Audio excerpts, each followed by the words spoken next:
এপিস্টাইন এমন একজন ব্যক্তি যে ক্যারিবিয়াতে একটা দ্বীপ কিনেছে, নিজে একটা 72 একরের একটা দ্বীপ কিনেছে, তার নাম রেখেছে লিটল সেন্ট জনস। এখানটাতে যাওয়ার জন্য সে জেট বিমানের ব্যবস্থা করেছে, তার প্রাইভেট বিমান। আর এই বিমানের আরোহী হয়েছে পৃথিবীর সবচেয়ে নামি দামি বাঘা বাঘা বড়লেরা, যাদের নাম শুনলে আমরা হাতকে উঠি। বিল ক্লিনটনের নাম আমরা জানি, আমেরিকার সাবেক প্রেসিডেন্ট; ডোনাল্ড ট্রাম্প যে বর্তমানে প্রেসিডেন্ট; বিল গেটস যে বিশ্বের দীর্ঘদিনের ধনকুবের ছিল, বর্তমানে ধনকুবের ইলন মাস্ক; ব্রিটিশ রাজপুত্র প্রিন্স অ্যান্ড্রু। এগুলো সবগুলোই পৃথিবীর প্রথম সারির 1, 2, 3, 4 এর মধ্যকার লোক। এদেরকে সে নিজের জেট বিমানে করে নিয়ে যেত ওই আইল্যান্ডে, যেটা ক্যারিবিয়ান দ্বীপে অবস্থিত আটলান্টিক মহাসাগরের মধ্যে। এরপর হলিউড থেকে স্টার গুলোকে নিয়ে যেত পৃথিবীর সবচেয়ে দামি খেলোয়াড় লিওনেল মেসিকে, আর অনেকেই সে নিয়ে যেত। নিয়ে গিয়ে করতো লাগে এই দ্বীপে, সে নিয়ে গিয়ে করতো কি, এর আগেই তার একটা মানব পাচার সংগঠন আছে। তারা মূলত আমেরিকা, মেক্সিকো, পৃথিবীর বিভিন্ন প্রান্ত থেকে ছোট ছোট বাচ্চাদেরকে অপহরণ করে। মেয়ে বাচ্চাদেরকে 3 বছরের বাচ্চা থেকে, মাত্র 3 বছরের বাচ্চা থেকে নিয়ে শুরু করে 14-15 বছরের বাচ্চা পর্যন্ত তারা অপহরণ করে, তারা মানব পাচারের সাথে জড়িত। এদেরকে ওই আইল্যান্ডে গিয়ে রাখে। এরপর এই বড় বড় বড়দেরকে সেখানে ইনভাইট করে, যে বিমানে করে নিয়ে যায়। নিয়ে যাওয়ার পর এই পশুদের সামনে 3 বছরের একটা অবুঝ বাচ্চাকে সামনে দেয়। এরপরে মাত্র 3 বছর, 4 বছর, 5 বছরের বাচ্চাটার সঙ্গে এমন কুকর্ম করে ক্ষান্ত নয়, কুকর্ম করার পর তাকে তো রেপ করার পর তাকে বিভৎস করা হয়। বিভৎস করার পর ওই আইল্যান্ডে একটা আবার কি বলে ওটাকে, টেম্পল আছে, মন্দির আছে। এটা আবার স্যাটানিক টেম্পল, শয়তানের মন্দির। এই মন্দিরের ভিতরে চতুর্পাশে দরজা দেয়া। এরপরে ওই মেয়েটাকে ব্লিডিং অবস্থায় ওখানে রাখা হয়, যাতে করে শেষ নিঃশ্বাসটা সে ওখানে ত্যাগ করে। এরপরে মূর্তির সামনে বাল দেবতা, সূর্য মূর্তি, যে এই বাল দেবতার নামকরণে তারা ওখানটাতে একটা সূর্য নির্মাণ করেছে। এরপরে ওখানটাতে রাখা হচ্ছে।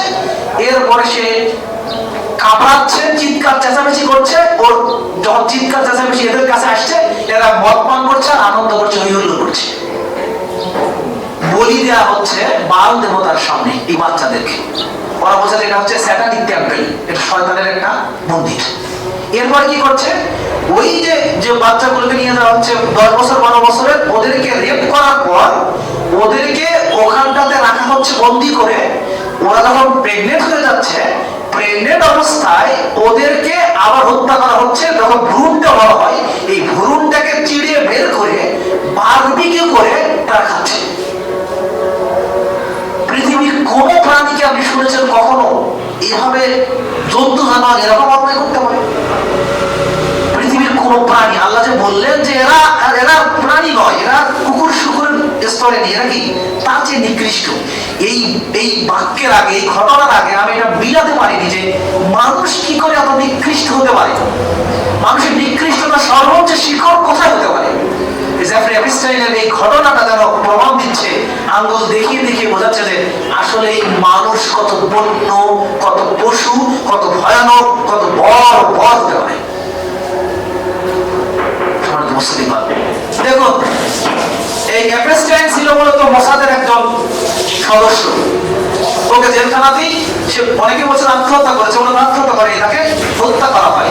আর তার হত্যার দিনে কাকতালীয় ভাবে সবগুলো সিসি ক্যামেরাগুলোকে বন্ধ করে দেওয়া হয়।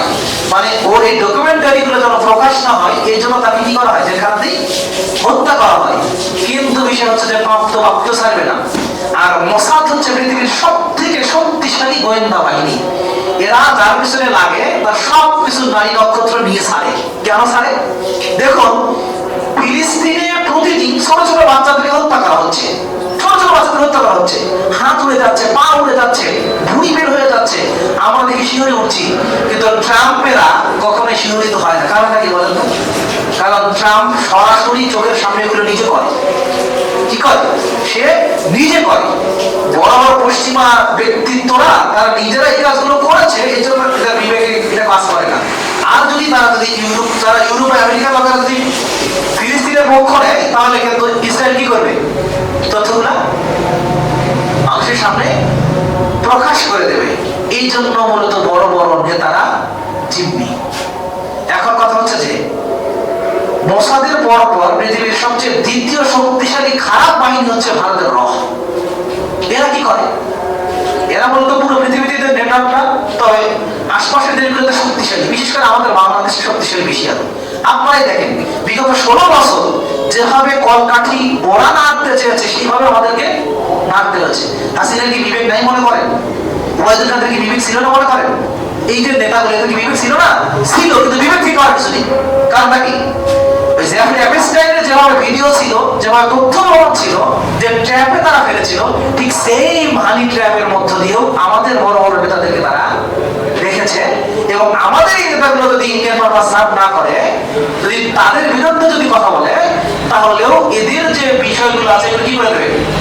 প্রকাশ করে দেবে। এই জন্যই মূলত আমাদের দেশের যারা ওই যে রয়ের এজেন্ট হয়ে যায়, তারা মুখ খোলার সাহসটুকু পায় না।